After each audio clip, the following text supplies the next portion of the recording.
আজকে স্নান করে রেডি হওয়া শুরু করে দিয়েছি। আমি না একদমই ড্রায়ার ইউজ করি না। কিন্তু শীতের কদিন কোনো জায়গায় যাওয়ার থাকলে তবেই ইউজ করি। একটু পরেই যেহেতু বেরোবো।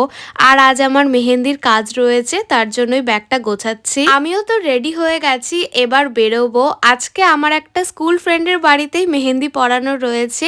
আমি একটু টাইমের আগেই চলে গেছি, তো বসে রয়েছি। তারপর আমার ফ্রেন্ড একটা চকলেট দিল, সেটাই বসে বসে খাচ্ছি।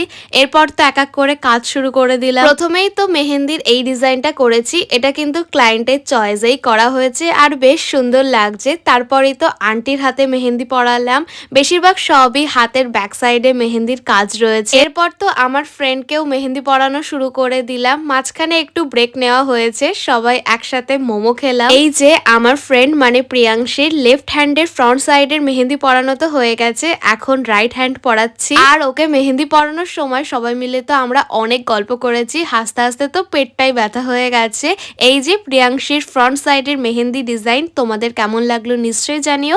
আর আমার সাথে কন্ট্যাক্ট করতে চাইলে ফেসবুক বা ইনস্টাগ্রামে SMS করতে পারো। তারপর ঐশীর সাথে বেরিয়ে পড়লাম। বাড়িতে ঢুকতে ঢুকতে 10টা বেজে গেছিল। আর এসেই তো আমি আবারও কয়েকটা মেহেন্দির কোণ বানালাম, কারণ আগামীকালও আমার কাজ রয়েছে। তো চলো, টাটা।